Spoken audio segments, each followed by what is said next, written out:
তুমি আমায় বিশ্বাস করো না দাদা?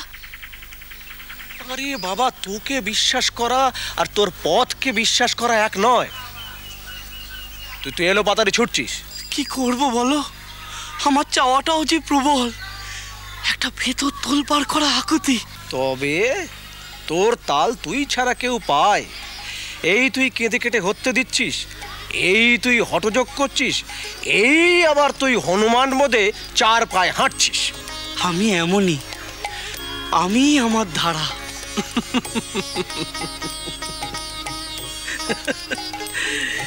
এ তোর কেমন ধারা জানিস? এই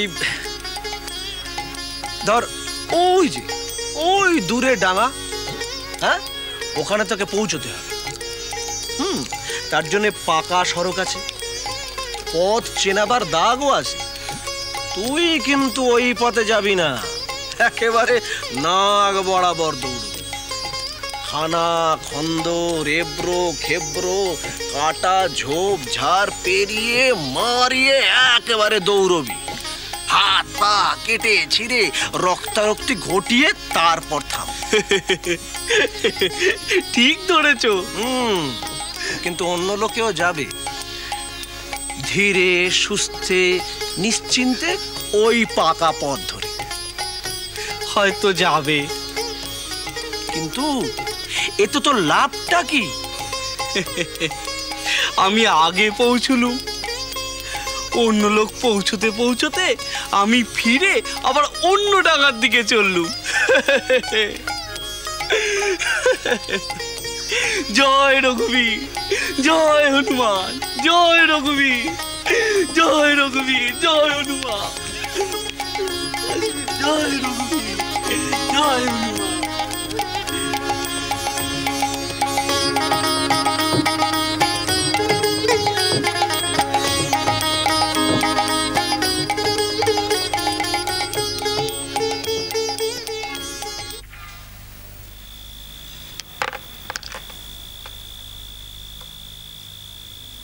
এই কি রে, কি আজ তোর খেলায় মন নেই? হ্যাঁ, কেন? তোর মন্ত্রী তো গেল। ও ঠিকই ধরেছিস। আজ আর ভালো লাগছে না, জানি। তুই ভাবছিস দিদাবোধা বরাবরের মতনই বাড়ি ছেড়ে চলে যাবে। আরে দেখ না, অতই সোজা কেন নয়? এখানকার এত বড় ঘর সংসার, দাস দাসী, লট বহর, এসব ছেড়ে দিদাই মন্দিরে গিয়ে দিন কাটাবে? তুই জানিস না, বাবা আর ছোট মা কাল কথা বলছিল, আমি শুনেছি। মন্দিরে ঢোকার মুখে হেস্টি সাহেবের যে কুটি বাড়ি, সেখানে ঝাড়পোঁছ হচ্ছে। দিদা নাকি ওখানে গিয়েই থাকবে। আমি একটা কথা ভাবছি জানিস, ভাবছি দিদার সঙ্গে আমিও দক্ষিণেশ্বরের মন্দিরে চলে যাই। যাও না, জানা গিয়ে বল না একবার, দেখবি ঝ্যাঁটা পেটা করবে মেথড ডাকিয়ে। হ্যাঁ, মাইরি। কেন, তোর এখানে দুঃখটা কিসের? আসলে কি জানিস, তুই বড্ড কষ্ট বিলাসে ভাবিস। যেহেতু তোর গর্ভধারিণী মা যার বেঁচে নেই, সেহেতু তোর সবসময় মনের মধ্যে একটা ভাবনা কাজ করে, তুই এ বাড়িতে পরাশ্রিত। তোর সেসব আর ভাবি না আজকাল। তাহলে তুই হঠাৎ দিদার আঁচল ধরার কথা ভাবলি কেন? তোদেরকে একটা কথা বলিনি আমি? মাঝে একদিন আমি একা একা দক্ষিণেশ্বরের মন্দিরে গিয়েছিলাম। সে কি রে? হ্যাঁ, আসলে ঠিক লোভ সামলাতে পারলাম না। মন্দিরের এত নামডাক চারিদিকে, তার উপর ওই পাগলটা গদাই ঠাকুর না কি নাম, ওর কাণ্ড কারখানার কথা তো লোকের মুখে মুখে ফিরছে। তাই ভাবলাম একবার দেখে আসি গে। হ্যাঁ রে, কি দেখলি? সবাই ওকে নিয়ে খুব হাসাহাসি করছিল, কিন্তু আমার যেন অন্যরকম লাগলো। ভাব, ও নাকি এখন নিজেকে শ্রীরামচন্দ্রের দাস হনুমান ভাবে।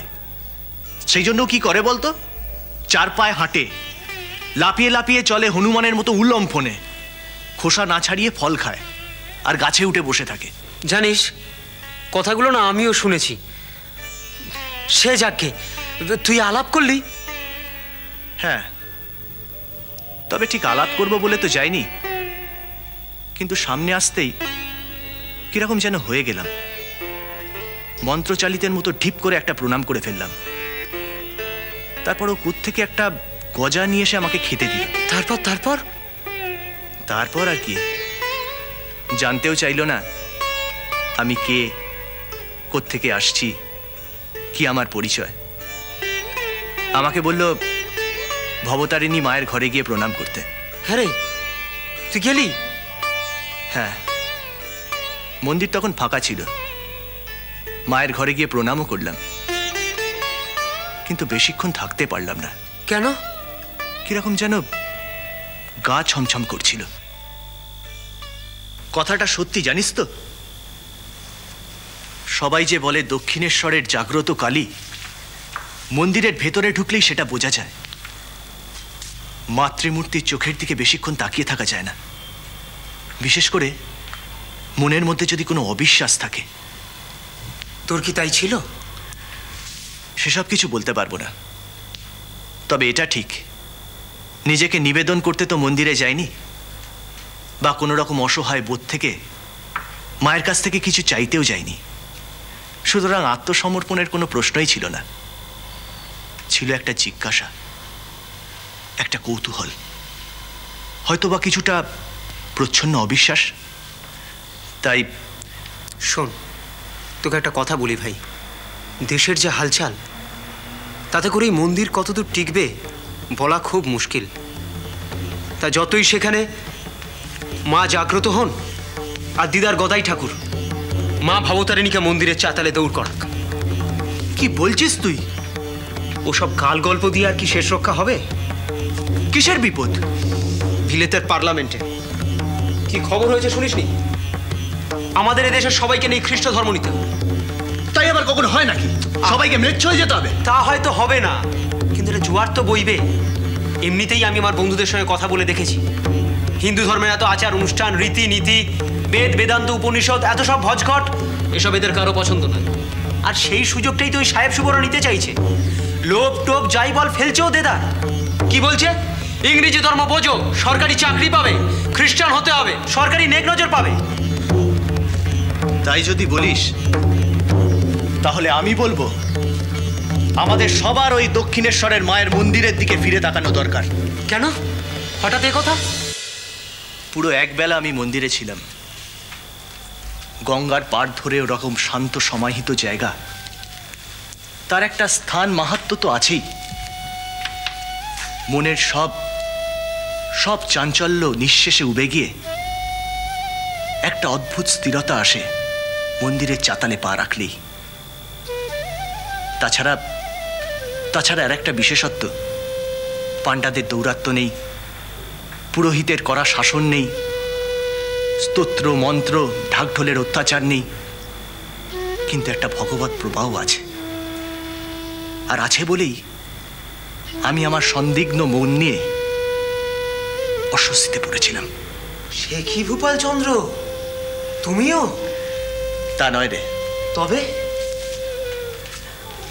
স্বধর্মকে রক্ষা করতে চাওয়া যদি লজ্জাকর বা হাস্যকর ভাবনা না হয়ে থাকে, তাহলে আমি বলবো দক্ষিণেশ্বর দীর্ঘজীবী হোক, রানী রাসমণি আয়ুষ্মতী হন, আর ওই গদাই ঠাকুর চর্চিত হন। সে কি রে, কি বলছিস তুই? শ্রীরাম